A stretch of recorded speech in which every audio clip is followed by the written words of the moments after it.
This is According to Callus. That's me. And let me just say, sometimes you just can't help people. I gotta tell you, I get so disappointed and so frustrated. You know, we've got various folks that are on the right side of the aisle, not to mention a good chunk of libertarians that are on the right side of the aisle.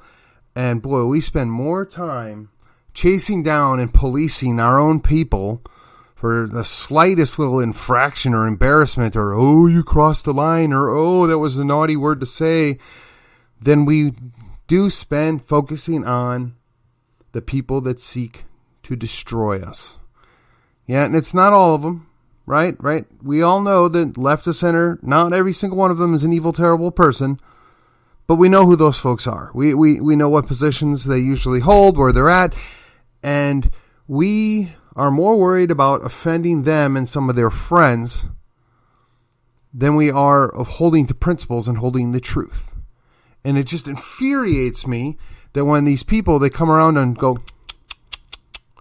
more than they go, no, that's a bad guy, we need to be after them. No, that's a bad, evil woman, we need to impeach her. But we just seek to punish ourselves. We're so worried about looking the slightest bit hypocritical. We're so worried about making sure we don't violate something to look more pure, more holy than thou, and we accomplish nothing. And we just can't help people like that. Yes, this follows along the Sunshine Patriots motif, right? Those are the people that have all the answers and all rah, rah, rah until the shooting starts. They're all full of vinegar until they have to go take a stand. When bad things happen, oh, they may show up. They may even take a photograph while they're there, but they don't do much beyond that. But they're very, very concerned about how the optics might be in them. How people might perceive the fact that somebody might have tiptoed on that line. Somebody might have been the slightest bit offensive. Well, I got to tell you, when everything is offensive, that's near impossible to maintain that. It's just kind of like the phrase, when criminals make all the laws, anyone that opposes them fights a just cause, right? So when everything is offensive, then those that are offending are clearly in the right. Now, that's not to say that, you can't use excessive coarse language. That's not to say that, some form of particularly atrocious video or pictures can't cross a line. But when we're more concerned about yeah, that's a bad guy, we need to hold them accountable. Yeah, we need to get on their case, and more focused on worrying about what somebody on our team did that might have been the slightest bit out of step. How do you help somebody like that? How do you get past that? I don't know. I really don't know how we're supposed to fix that. I mean, at least with the Sunshine Patriots, they're on your team until things get tough. At least with the faux leaders that we're given, right? The false leadership, you know what you're dealing with. And you can count on them to knuckle under. You can count on them to not have your back because you just know. You see that. You observe it. Now, people call them names, the common eloquent way of saying that is they're a rhino. But again, we fall into the same trap where we consider everybody a rhino because, well, they didn't go with us on this. Well, they don't go with us on that. There is a vast swath of what I would call acceptable, well thought out things that we may or may not disagree with and still be, quote, right of center or still be more libertarian than not. And we just agree to disagree because we've got such a bigger problem and bigger issue to deal with that we can't be fighting amongst ourselves. But we do it all the time. And again, I can't help those people. They clearly don't want help. They're clearly more interested in controlling what people are doing and saying, clearly more interested in, well, getting what they want than doing the right thing. I'm sorry, but that's not what I signed up for. That's not what I need. So when I go and I see somebody speak, when I go and participate in any event, if that person's within the realm of, yeah, I get it, that we're on the same wavelength there.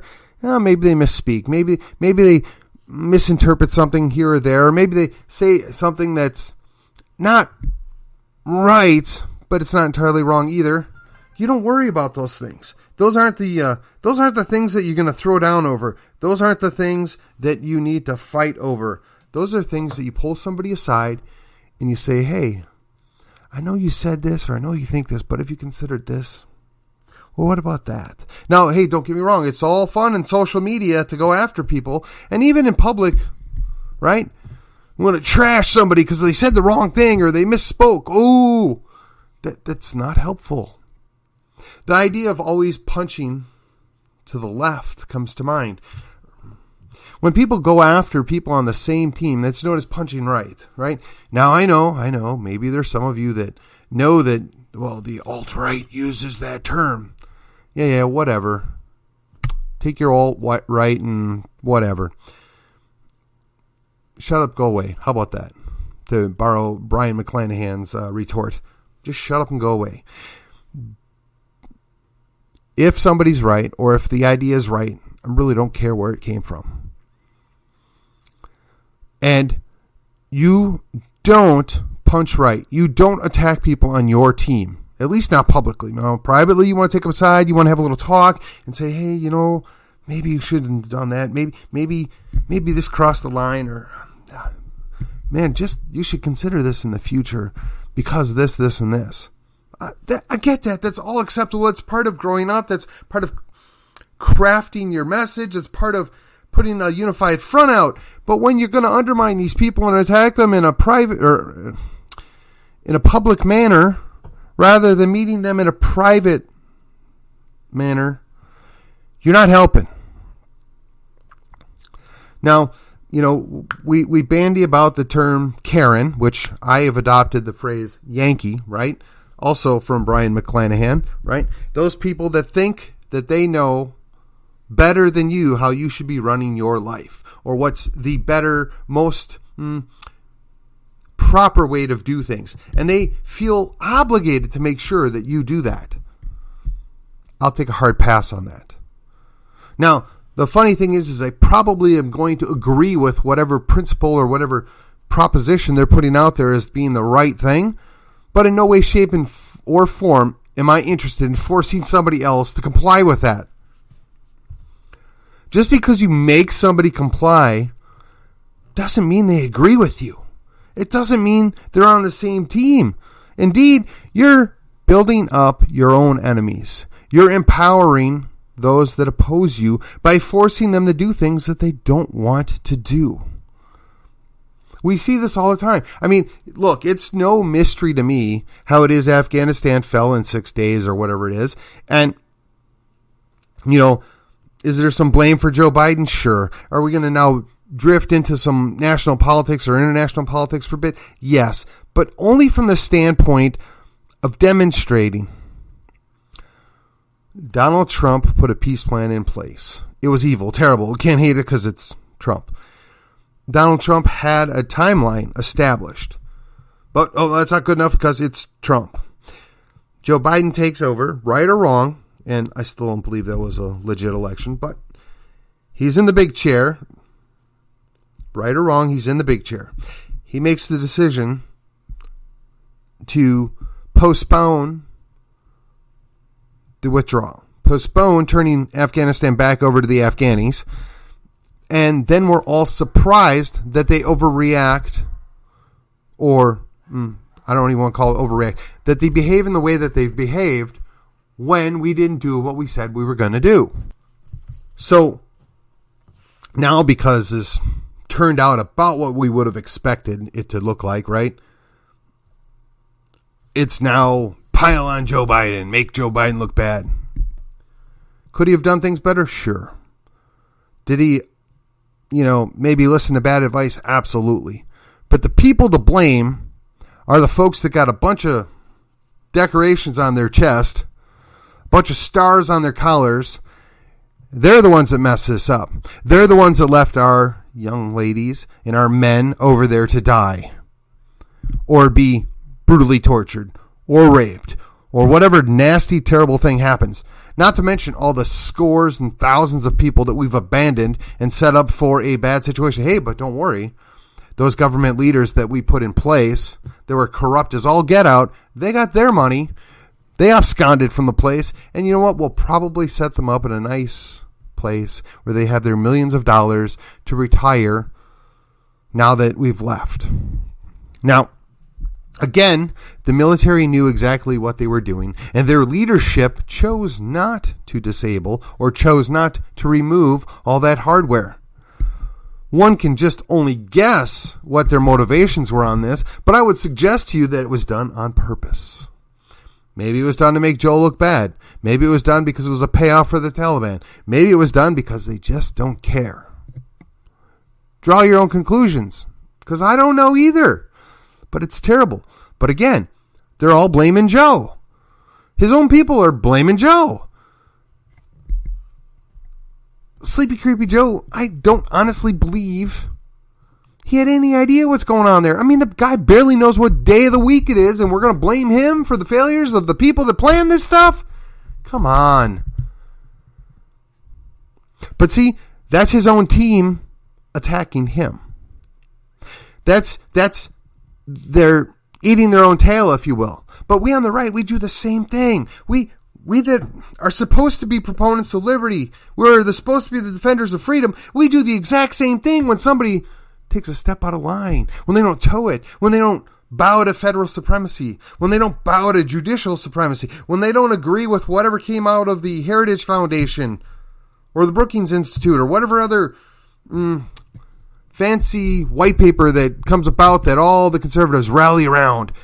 Because we don't march in lockstep behind Mark Levin, we're somehow wrong. Well, I got to tell you, there is a long, storied, influential group of people that all fall under the idea of what's called a paleo-conservative. Now, there's paleo-libertarians, there's libertarians, and then there's the standard conservative, right?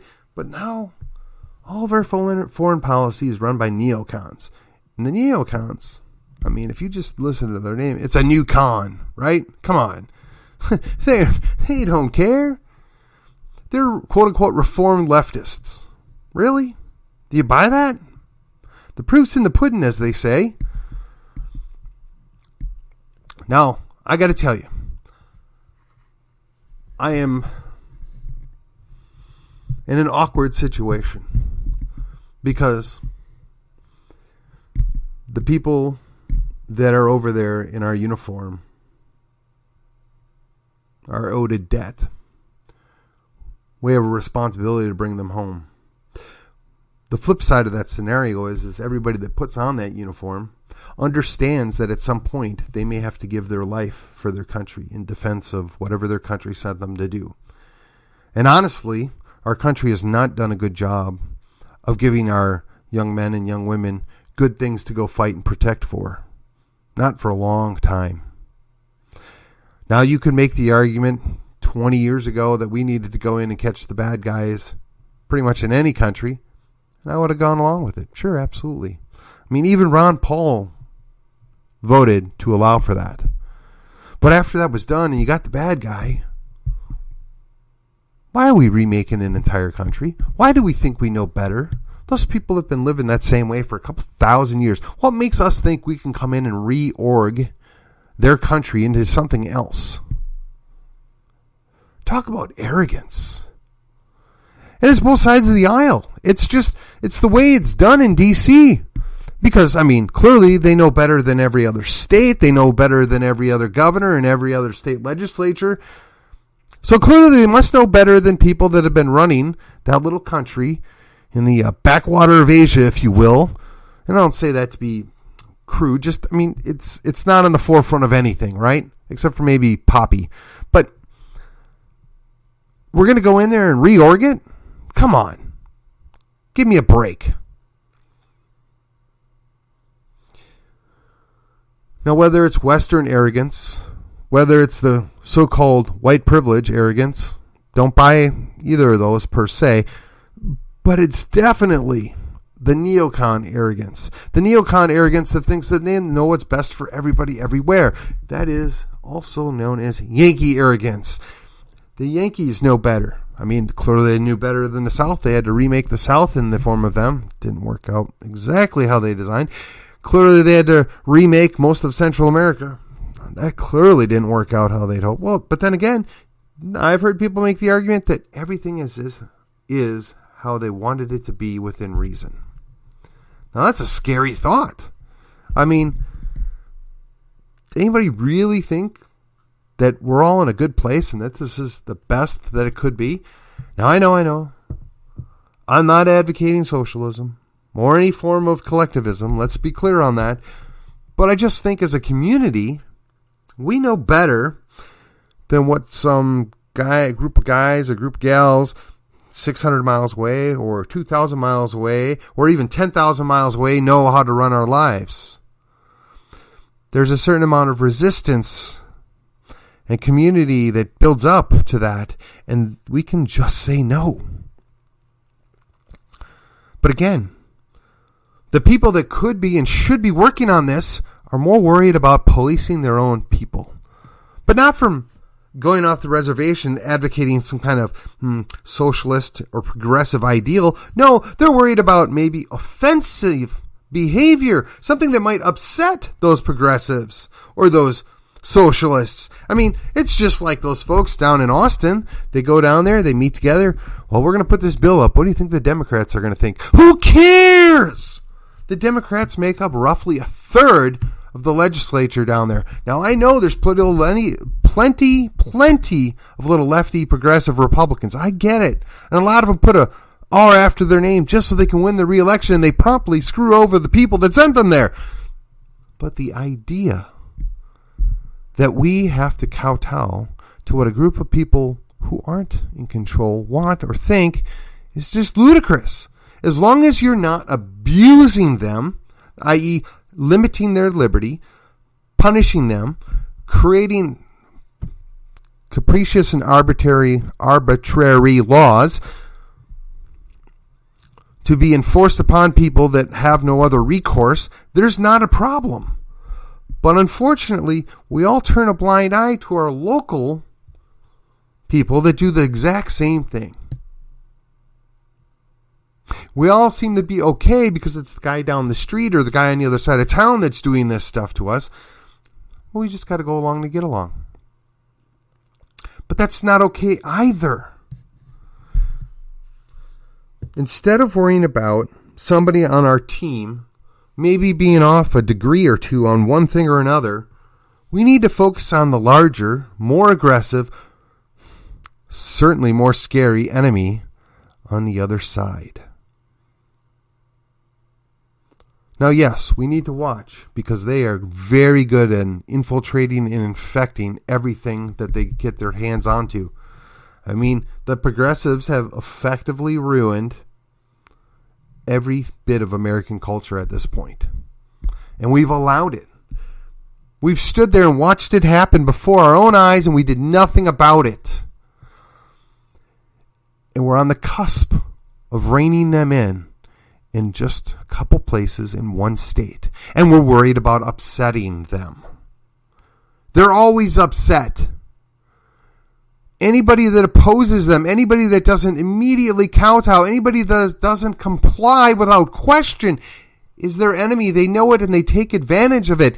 And we don't want to stand up for ourselves because we're too worried about what the guy on our team might have said or done. They might have upset them. Really? Really? Worry about the guy on the other side with the metaphorical gun pointed in your face. Worry about them, first and foremost. We can do this. We're there. We have the organizations. We have the manpower. We just need proper leadership. We just need people willing to put their ego aside and work with people who maybe they're not 100% in agreement with for the greater good. We need to get people that can check their ego and say, we're on the same team here. And I know that you and I don't agree 100%, but we can get this done. We can fix this one thing. We can do these things. We can make it better. Now, yesterday I referenced the idea that we could do Constitution classes. We could do Texas Constitution classes. We could re-involve the civics education or rebuild the civics education right here in McKinney, in Collin County. We just need a few more volunteers. And I don't care if you call yourself a traditional conservative. I don't care if you consider yourself a paleoconservative. I don't care if you call yourself a libertarian. We're all on the same team, and that's supposed to be to defend liberty. We're supposed to defend individual rights. We need to set aside our differences, and there are some. There are some more pronounced than others. But we all agree that the defense of individual liberty, the defense of private property, is first and foremost. And if we can't even do that, we're in trouble. But the good news is we can. We do have it working this way. I mean, in case you're not aware, there's a group out there called the 5-Star Plan. The 5-Star Plan is actually working with candidates that generally agree on, I guess, a number of 8 principles. If they agree on those and they agree to a certain framework of how they're going to do their campaign, they'll get help from the larger organization. I mean, True Texas Project does a similar thing. If you're in alignment with their views, their values, they're going to help you in some way, shape, or form. Whether it's an endorsement, whether they help you with a fundraiser, I don't know. I mean, these groups exist. I'm not in control of any of them. I just know they're there, and they have a vested interest in protecting Texas. They have a vested interest in what's best for Texas, but you got to go and work with them. You got to put in the effort. Put aside the ego and work with people that are on your team. And I'll bring it back to here in McKinney, right? So I live in McKinney, Texas, which is the heart of Collin County. We are the county seat. And there are any number of political clubs. I think we're around 15 to 20 in Collin County. And those are just the right of center clubs. I can't even tell you about the left of center clubs. But we're all nominally on the same team. We're looking for the same kind of goals. Yet, sadly, in some of these clubs, not all, in some of these groups, the leadership is more concerned about being in charge. The leadership's more concerned about getting their message exactly the way they want it all the time. They're more concerned about making sure that icky person, whoever they may be, isn't on their team, isn't involved. In fact, sadly, it's undermining our whole effort, the behavior of being more concerned about policing somebody that's 2% out of line than the enemy across the street. They're more concerned about absolute control. It makes me wonder if maybe they aren't secretly progressive. Consider that. If somebody doesn't allow for any difference of opinion, how are they any different? They're functionally the same thing.